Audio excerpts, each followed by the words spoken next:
Hi guys, Jester from Team Dropface here, bringing you guys a quick little deck profile.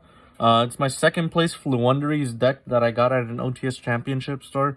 Ended up getting second place with the deck. Top three of the decks over there were Floowandereze, so we all just kind of decided to split at the end of the day. So I guess I'll get into it real quick. A very simple list, 40 cards. To start it off, it's gonna be 3 Floowandereze and Robina. Basically all of them share the same effect, where if they do part A of their effect, they normal summon for their part B. So this one searches the level 4 lower wing beast, so it searches pretty much everything in the archetype, including wind barriers of the statues, because we are playing that build. And if they would, all Floowandereze, say the little ones at least, if they all leave the field, they get banished instead. And yeah, and like I said, they get to normal summon after. So that's your main one. Then I think this is the better one, the Floowandereze in England. Again, this one searches you the level 7 or higher wing beast. So this one's really good when you want to have those awkward hands or so. But this one's what basically generates all the plays for the deck, because if they stop this, but you can still kind of play through it, England's kind of the one that everyone doesn't really know to hit, like at least yet. But again, England's like the best one in my opinion. Then we're just playing 1 Stree and 1 Token. Stree's basically DD Crow for the deck, and Token basically adds any of the Floowandereze cards that are banished back to the hand. So that's gonna be the small guys. And then we only played 3 tributes, which was the Mega Ryza, Apex Avion, and Empen. Throughout the tournament, I really didn't have much of an issue, but I have considered bumping up Empen to 2. But Empen, basically, when it's tribute summoned, it searches you a Floowandereze spell or trap. Your opponent attack position special summon monsters cannot activate their effects.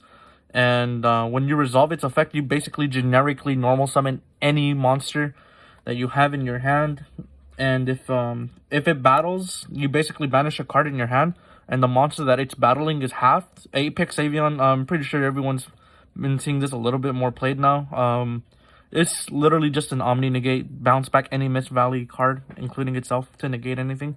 And then Ryza is pretty much the interruption of the deck. It's how we kind of loop cards, or we can basically put our opponent in a weird position or so. But that's it for the tribute guys. And then I did opt to play some hand traps in this list.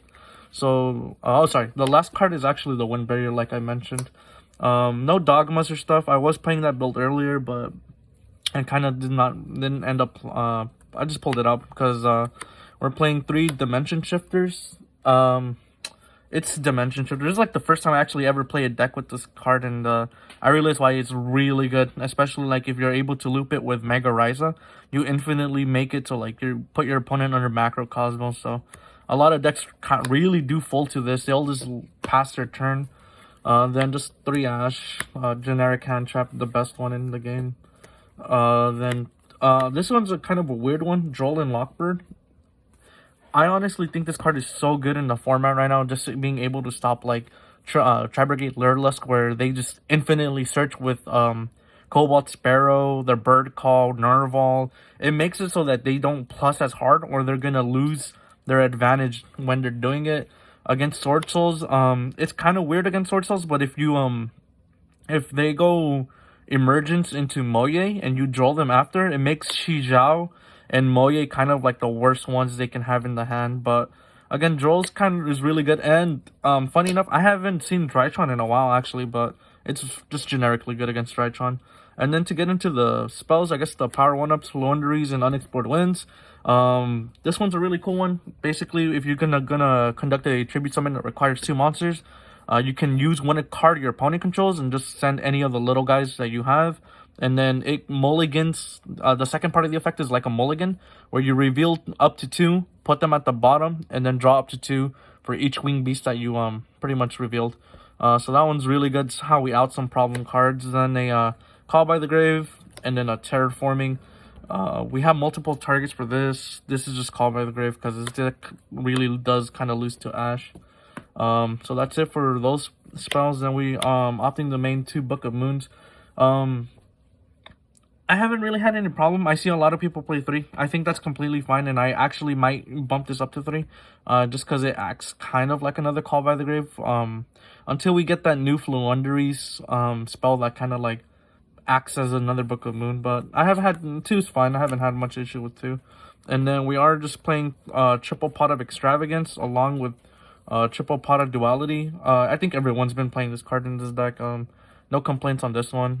This one's been switched back and forth between Prosperity and Extravagance. No real argument to each of it. I mean, these are what I can afford, so that's why I'm playing these instead.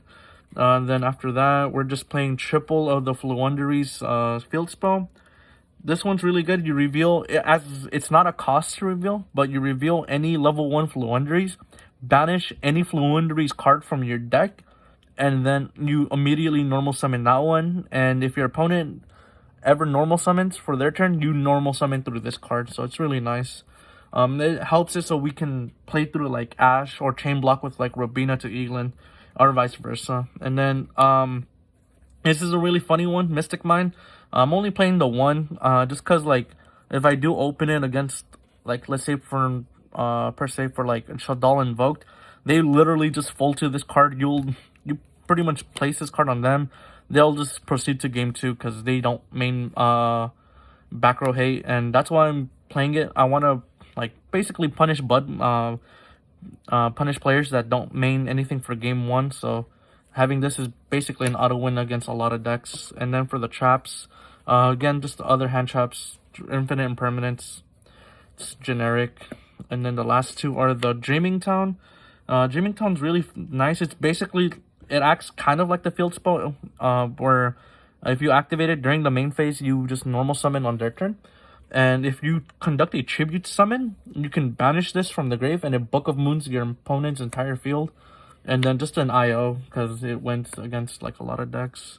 And then for the extra deck, honestly, the extra deck is like whatever you want it to be. But I guess the most important ones are like Recital Starling, Assembled Nightingale, and the Zeus. I guess these are like the most important ones that if you're ever gonna make. But other than that, all of this is really weird. Just I'm playing like triple Farigate, just cause like you can make it, I guess. Then to tag along with it like triple Charade. Honestly, these could be switched out. It's because these were for the Dogmatica package, but not anymore. And then from here, a Titanclad again for that double Titanclad for the Dogmatica package.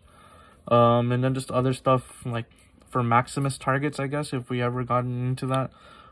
Nova into Mechaba. So if they activate Maximus, we put up an Omni Negate at least, so that's really cool.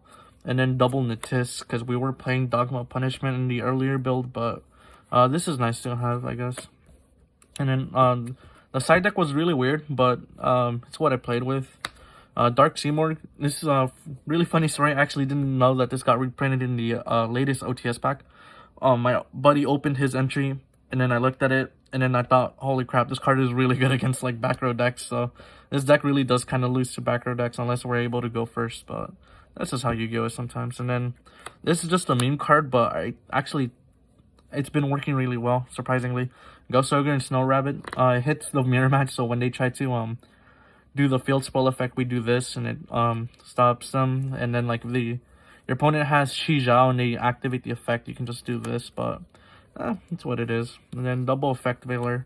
Not opting to main these because I'm playing like 11, 12 hand traps, so basically just this for more monster heavy decks. And then against like Tri Brigade in the mirror match, the Artifact Lancias, this card is insane.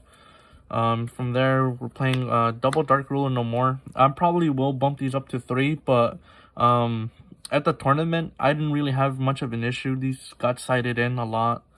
Then to pair it up for more back row hate, Twin Twisters. Again, this deck kind of loses to back row, so we're just going to keep on siding this. An extra Mystic Mine. I don't know, just to bait negates, I guess.